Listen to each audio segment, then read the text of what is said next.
जय हिंद आप सभी को।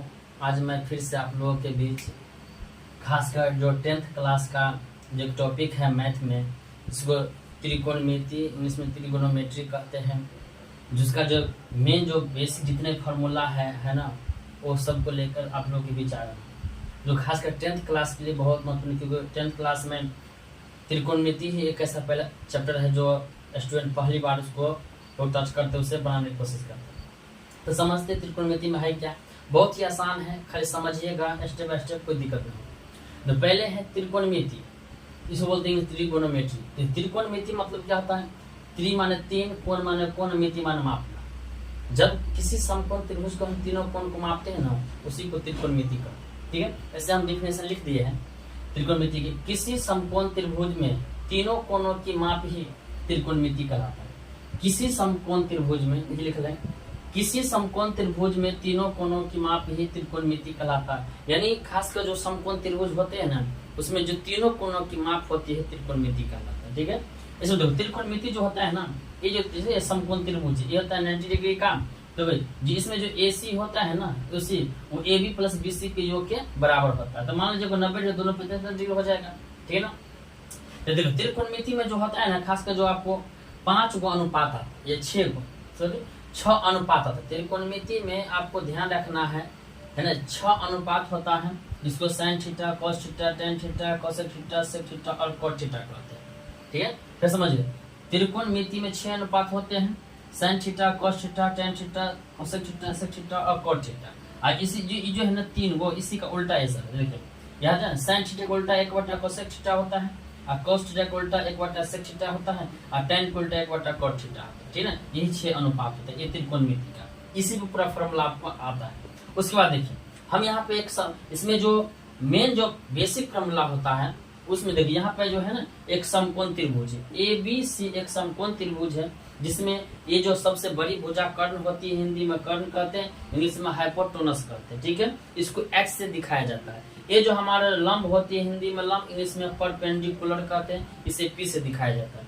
ये जो हमारा बेस होती है ना, आधार, यानी हिंदी में आधार, इंग्लिश में बेस कहते हैं, इसको B से दिखाया जाता है। ये आपको समकोण त्रिभुज ध्यान रखना है, इंग्लिश में हाइपोटेनस, परपेंडिकुलर और बेस, हिंदी में कर्ण, लंब और आधार ध्यान रखना है। ठीक है, तो इसमें जो 6 जो त्रिकोणमिति अनुपात होते हैं, sine theta, cos theta, tan theta, cosec theta, sec theta, cot, इसी से फॉर्मूला आता है। जिसमें इसमें ध्यान रखिएगा, ये तो फॉर्मूला आप याद कर लीजिएगा, लेकिन यहाँ पर हम एक नोट लिख दिए। क्या, हम किसी एंगल को पहचानेंगे। देखिए कोण के सामने वाली भुजा हमेशा लंब होती है, ये आप अपने माइंड में रखिएगा कि एक समकोण त्रिभुज में है ना, यानी कि कोण के सामने वाली भुजा हमेशा लंब होती है। यहाँ से हम कोण, यहाँ ये दिखाया दिया आपको लंब हुआ, लेकिन जैसे आप सवाल सॉल्व कीजिएगा ना, इसमें ई एंगल बदल जाएगा, ई जो एंगल है यहाँ भी यहाँ आ जाएगा। तो जैसे जैसे एंगल बदलेगा ना, तो कोण के जो सामने वाली भुजा हमेशा लंब देखिएगा, और कर्ण कभी नहीं बदलता है। ये कर्ण कभी नहीं बदलेगा, या तो आधार बदलेगा या तो लंब बदलेगा। वो कैसे बदलेगा,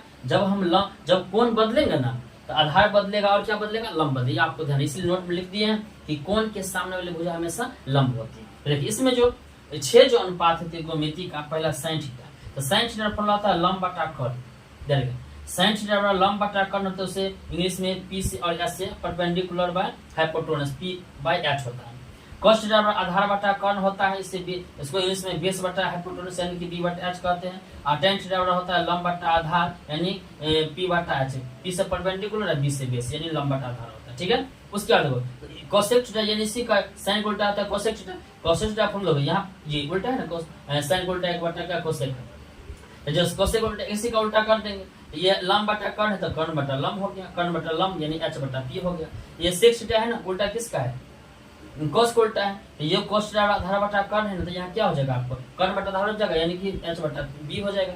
और यहाँ पर कोट थीटा, तो कोट किसका उल्टा है, टेन उल्टा 1/, कोट होता है, तो यहाँ टेन फॉर्मूला क्या है, टेन थीटा लंब बटा आधार है, P/B है, तो आधार बटा लंब हो जाएगा, B बटा क्या हो जाएगा, P हो जाएगा।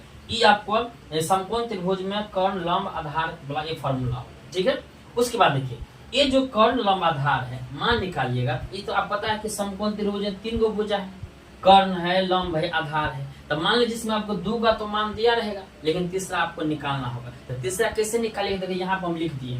ठीक है, जिसका नाम है पाइथागोरस प्रमेय से। जैसे 10th क्लास में एक थ्योरम होता है ना, जब ट्रायंगल चैप्टर में होता है थ्योरम होता है, उसमें पाइथागोरस प्रमेय में कहा गया है कि कर्ण जो आता है, यानी कि एक समकोण त्रिभुज में कर्ण का जो वर्ग होता है ना, अन्य दो भुजाओं के वर्गों के योग के बराबर होता है। तो वहीं से एक फॉर्मूला होता है कर्ण स्क्वायर बराबर लंब स्क्वायर प्लस आधार स्क्वायर। तो यहाँ से जब कर्ण पर से रूट हटाएंगे ना, आधी स्क्वायर हटाएंगे इधर रूट चलेगा, तो लंब स्क्वायर प्लस आधार स्क्वायर हो जाएगा।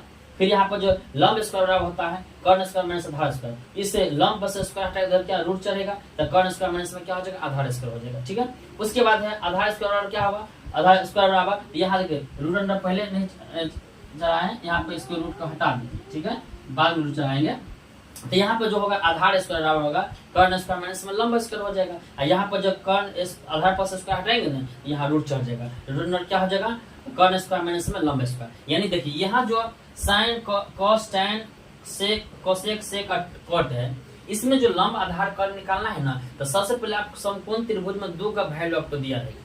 तीसरा निकालने क्या करना पड़ेगा, यही जो 3 गो मेन फॉर्मूला है, कर्ण स्क्वायर बराबर लंब स्क्वायर आधार स्क्वायर जो दिया हुआ है, इसी में से इसमें 2 को दिया रहेगा, तीसरा आपको निकालना है। तीसरा निकालने के लिए मान लीजिए अगर आपको लंब आधार दिया है, कर्ण दे दिया है, कर्ण वाला फॉर्मूला इस्तेमाल कर लेंगे। मान लीजिए आपको लंब निकालना है और कर्ण आधार दिया है, तो कर्ण वाला फॉर्मूला इस्तेमाल कर लेंगे। मान लीजिए आपको आधार निकालना है और कर्ण लंब दिया है, तो यहाँ से फॉर्मूला निकालेंगे। तो जब तक आप एक समकोण त्रिभुज तीनों वैल्यू निकाल पाइएगा ना, तब जाके ये जो सरिता है इसका आप वैल्यू निकाल पाएंगे। ठीक है ना, ये है आपको त्रिकोणमिति का सबसे महत्वपूर्ण सूत्र, जिससे आपको आप पता है कि त्रिकोणमिति 10th त्रिकोणमिति क्या है, वो पूरा फॉर्मूला होता है। जिस स्टूडेंट को अगर पूरा फॉर्मूला याद हो जाए ना, तो त्रिकोणमिति में ऐसे पूरा क्वेश्चन सोल्व कर ले। त्रिकोणमिति में क्या है, फॉर्मूला को ही सोल्व करके फॉर्मूला आंसर आता है, उसमें कुछ नहीं। ठीक है, तो हम इस वीडियो में आपको है ना पूरा सिर्फ त्रिकोणमिति का जितना फॉर्मूला होता है वो आपको समझा दिए कि आपको कोई दिक्कत नहीं। ठीक है, आप जो इसमें आप त्रिकोणमिति को हम 3 वीडियो फॉर्मूला बताएंगे। पहला वीडियो में एक पूरा बता दिया, दूसरा वीडियो इसमें जितने त्रिकोणमिति के सूत्र होते हैं मेन वो बताएंगे, और उसके बाद जो अगला होता है इसमें डिग्री का मान आता है 0 से 90 डिग्री। तो कितना स्टूडेंट को डिग्री का मान वो भूल जाते हैं, याद करते भूल जाते हैं, तो हम आपको ऐसे ट्रिक बताएंगे